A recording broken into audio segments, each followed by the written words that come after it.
Disney took a break from caving to some hurt feelings over Jimmy Kimmel to release the first Star Wars movie trailer we've seen in quite some time. In this video, we're going to break down what was in the trailer and some of my expectations for the movie. While we don't quite know what the main plot of the movie is going to be, we do see some elements of some Underworld stuff and some anti-Imperial activity from Din and Grogu. There's a scene at the start of the trailer where Din and Grogu are spying on what seems to be an Imperial remnant facility with some stormtroopers in it, and then there is a scene at the end where there's an AT-AT that's dropping, and some of this I believe was already seen at the Star Wars Celebration unreleased trailer. From what I know, the AT-AT sequence in particular had more of it shown. I don't even remember if that fully leaked or anything. I definitely haven't seen it, so I can't say much about it there. And we get another shot kind of in the middle where Zeb is attacking some stormtroopers, so we will be seeing more of Zeb. I was a bit disappointed that we didn't get to see him in Ahsoka or reunited with Ezra in some way, so hopefully that's still coming down the line.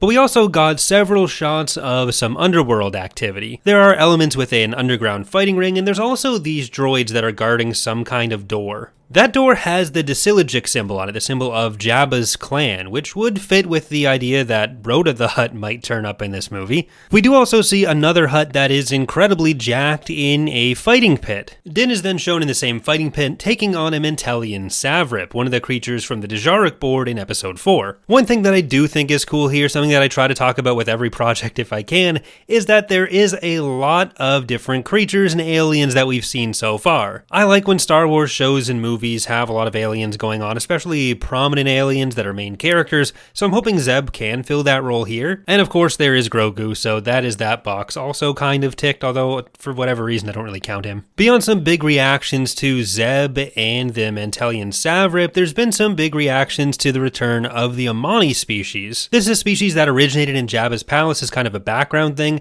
It'd be kind of weird to use this shot of them in the trailer if they don't do anything, if they're just another background creature. That could easily be what's going on here. But there's also a shot in what I'm going to call a diner where you can see an Iktachi in the background, one of the members of Saesee Tin's species. That being said, I'm not really sure how I feel about this overall right now. I don't think it looks like the most visually impressive Star Wars movie I've ever seen. Maybe I'll feel differently when it's finished and I'm watching it in a theater, but it really does just look like more of the TV show as a movie. If I was going to make an overall guess at the plot based on this trailer, my guess is that Din and Grogu are back to bounty hunting. We see that the N1 starfighter is gone and he's just got another Razor Crest. So we have Sigourney Weaver, who appears to be an agent of the New Republic, and I would guess is coming to Din about a mission. Given that the Empire is just the Imperial remnant at this point, I'm not sure whether the Underworld stuff comes before this and then the New Republic gives Din a mission related to the Empire afterwards,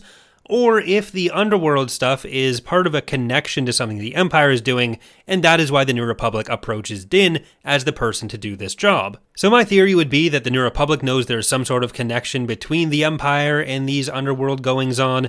Din needs to ingratiate himself to them, and they move on from there to taking down whatever the Imperial plot of the day is. And really, I think it's good if we don't deal with super huge galactic stakes here. I've seen a lot of negativity about this trailer, and to be honest, I share in a good deal of it as far as how I feel about the movie personally, but I think it's worth keeping in mind that this was made with a smaller budget, so the baseline for success isn't going to be as high. And maybe that in and of itself is a mistake versus going for the first movie back being some galaxy-spanning thing with high stakes, really cinematic, high budget, all of that. But in my opinion, I think this one could be a big hit with younger kids. Grogu doesn't do much for me, but I think it's undeniable that Grogu, out of anything in Star Wars in the last couple years, has had the biggest cultural impact, and I think it's something that kids really respond to. Like, I think if I told my nephews, do you want to watch a movie about the Mandalorian and Grogu going and fighting some monsters and then taking on some stormtroopers,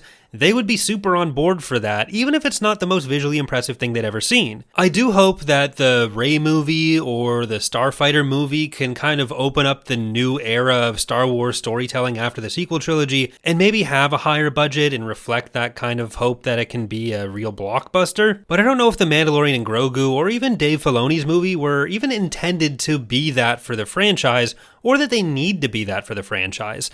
I know that'll probably be disappointing to people who have been waiting for a long time for a Star Wars movie and want it to be that kind of more cinematic, more galaxy-defining movie, and honestly, I do count myself among those people. But I really don't think that's the metric being used for success here. We're in a kind of strange place where a lot of streaming shows have stopped being made, especially higher budget ones, and we're seeing a shift back towards movies that we would have had 10 years ago. Back when there was the expectation that something like Obi-Wan Kenobi was going to be a movie as well, and we were going to have more regular cinematic releases. Ultimately, I have no idea how that's actually going to play out for the franchise, but I'm interested to see what happens. Those are my thoughts for now. We'll have plenty more to talk about as we approach the movie's release next summer. Let me know what you think in the comments below.